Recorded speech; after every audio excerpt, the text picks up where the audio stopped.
नमस्कार नीमच टुडे में आपका स्वागत है। हमारे बीच है मंदसौर नीमच जावरा संसदीय क्षेत्र से कांग्रेस उम्मीदवार दिलीप सिंह गुर्जर। वे नागदा से 4 बार विधायक रहे और इस बार इस क्षेत्र में लोकसभा का चुनाव लड़ने आए। दिलीप जी, आपका नीमच टुडे में स्वागत है। आप नागदा खाचरोद आपका राजनीतिक क्षेत्र रहा और आप यहाँ आए, क्या ऐसी कल्पना की थी कि आपको मंदसौर नीमच संसदीय क्षेत्र से टिकट मिलेगा और आप यहाँ से चुनाव लड़ेंगे? जहाँ तक की बात है, मैं इस क्षेत्र में काफ़ी समय से संगठन के प्रभारी के रूप में यहाँ पे नीमच मंदसौर का मैं काम कर रहा हूँ। पर यहाँ के सभी स्थानीय नेताओं की सहमति से ही मुझे पार्टी ने यहाँ पहुँचाया है।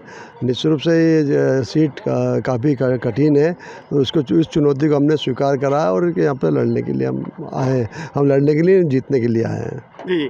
अच्छा सर, नीमच मंदसौर संसदीय क्षेत्र में आपका पहले भी आना रहा, यहाँ पे कोई राजनीतिक पद आपको मिला क्या कभी?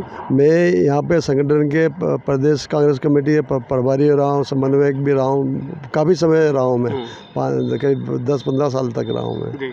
नहीं, जैसा कि कहा जा रहा था कि नीमच मंदसौर संसदीय क्षेत्र में चूँकि मीनाक्षी नटराजन सांसद रही, मतलब कुल 72 साल के इतिहास में कांग्रेस 5 चुनाव जीती है और बाकी 12 चुनाव बीजेपी जीती है, और उन 5 चुनाव में भी कोई परिस्थितियां रही, तो ऐसे में ऐसा नहीं लग रहा है कि यहाँ के जब नेताओं ने मना कर दिया तो आपको नीमच भेजा गया? नेताओं का, यहाँ के स्थानीय नेता भी लड़ना चाह रहे थे, ऐसी बात नहीं है। परंतु उन सबका है कि एक माह उद्देश्य था कि किस प्रकार इस चुनाव को जीता जाए। जहाँ तक इस क्षेत्र में भारतीय जनता पार्टी जीतने का सवाल है, तो अब मेरा विधानसभा क्षेत्र भी भारतीय जनता पार्टी और आरएसएस का इससे भी ज़्यादा मजबूत गढ़ रहा है। अच्छा। 1956 में जब से चुनाव चालू हुए से 1993 तक से 85 का चुनाव छोड़ दें हम, तो आरएसएस जनसंघ हिंदू महासभा के ही विधायक चुनते आए थे। 93 के में मुझे पार्टी ने टिकट दिया। पहले मैं नागदा छात्र संघ कॉलेज का अध्यक्ष रहा हूँ मैं, और उसके बाद में पार्टी ने मुझे 27 साल की उम्र में अपना उम्मीदवार बनाया था। उस समय हमने ये सीट जीती थी।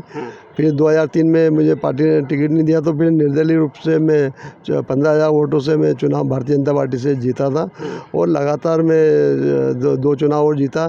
तो इन सब ऐसी बात नहीं, कोई क्षेत्र कोई क्षेत्र किसी पार्टी का मजबूत क्षेत्र नहीं रहता। वो तो जनप्रतिनिधि के ऊपर रहता है कि वो किस प्रकार से जनता के बीच में जाके काम करे, वहाँ की समस्या हल करे, उनके सुख दुख में सम्मिलित हो। तो जब जाके यदि जनता को लगता है कि हमारे जनप्रतिनिधि हमारे सुख दुख में सम्मिलित होता है, हमारी समस्याओं के लिए लड़ता है, उनके लिए संघर्ष करता है, तो जनता भी उसके साथ हो जाती है। वो पार्टी नहीं देखती जनता। अच्छा, अभी राम लहर चल रही है, राम मंदिर बन गया है और राम लहर के आधार पर बीजेपी 400 सीट का दावा कर रही है। नीमच, मंदसौर, जावरा या मालवा की अधिकांश सीटों, मध्य प्रदेश की सीटें भी बीजेपी के पक्ष में बता रहे हैं। इसको आप कितना चुनौती मानते हैं? राम तो हम सबके श्रद्धालु है, मैं हमको खुद भी राम के अनुयायी है, और जितना मैं धार्मिक कार्य मेरे क्षेत्र में करता हूँ भारतीय जनता पार्टी के नेता भी नहीं करते हैं। आज राम मंदिर की प्रतिष्ठा हुई, उसका भी हमने अखबार में विज्ञापन दिया, जुलूस में भी हम सम्मिलित हुए। तो राम का मुद्दा भारतीय जनता पार्टी का मुद्दा है। राम मंदिर की स्थापना हो चुकी है, राजीव गांधी ने उसके ताले खुलाए थे और सब कुछ हुआ था। तो ये एक राजनीतिक प्रपंच है। भारतीय जनता पार्टी धर्म के नाम पे, राष्ट्र के नाम पे करती। भारतीय जनता पार्टी महंगाई के नाम पे बात नहीं करती, युवा लोगों के रोज़गार के संबंध में बात नहीं करती, और बढ़ती महंगाई जो महिला परेशान हो रही उसके बारे में बात, किसानों की जो परेशानी चल रही है। जैसे इस क्षेत्र में आया तो अफीम की खेती में जो काम करने वाले किसान हैं काफ़ी परेशान है। कई झूठे मुकदमे बन चुके हैं उन पर। कई आज भी हमने नीमच के अफीम जो खरीदी केंद्र वहाँ पे गए, तो वहाँ पर लगा कि वो उनकी कई समस्याएं हैं। कई किसानों से कहा कि हमको बहुत सारे परेशानी का सामना करना पड़ता है, कई पैसे देने पड़ते हैं। सुधीर गुप्ता जी 10 साल तक इस क्षेत्र में सांसद रहे, उन्होंने कभी उसकी सूझ नहीं ली। अच्छा सर, ऐसा कहा जाता है कि नीमच मंदसौर संसदीय क्षेत्र गुर्जर, धनगर और गायरी बेल्ट वाला क्षेत्र है। यहाँ करीब 2 लाख वोट बताए जाते हैं क्या? और इसी आधार पे एक प्रयोग बहुजन समाज पार्टी ने आज से 20 साल पहले किया था और एक गुलाब सिंह गुर्जर को टिकट दिया था। फिर भी देखा गया कि हाल ही में जो गुमराव सिंह गुर्जर मनासा भेजा गया तो चुनाव हार गए, नीमच लाए तो फिर चुनाव हार गए। ऐसे में क्या लगता है कि यह फैक्टर काम आएगा आपके लिए? मैं कोई जातिवाद पे चुनाव लड़ने यहाँ नहीं आया हूँ। मेरे क्षेत्र में भी 5-7 हज़ार गुजर ही है, ज़्यादा नहीं है। मैं तो सभी समाजों को साथ में लेके चलता हूँ। जहाँ तक अन्य बात है तो भारतीय जनता पार्टी भी तो प्रयोग कर रही है। बंसीलाल जी गुजर को राज्यसभा काहे के लिए पहुँचाया उन्होंने? काहे के लिए पहुँचाया? कांग्रेस में भी आपके नाम का प्रयोग किया गया है। काहे के लिए पहुँचाया? जी तो मेरा क्षेत्र और ये क्षेत्र तो लगा हुआ है, तो निश्चित रूप से हम इसके जातिवाद पे मैं काम नहीं करता। सभी समाजों के साथ लेके चलता हूँ।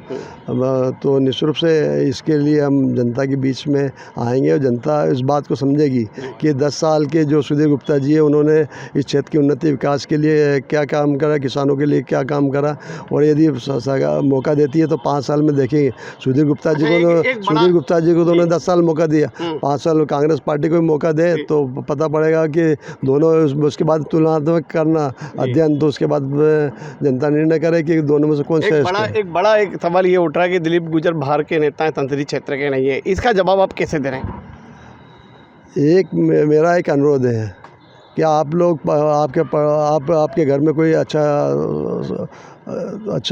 कार्यक्रम होता है आपका, और कई कार्यक्रम आते हैं, तो उसमें यदि आपका पड़ोसी सम्मिलित नहीं और पास वाला आके सम्मिलित होता है तो आप किसको अच्छा मानेंगे?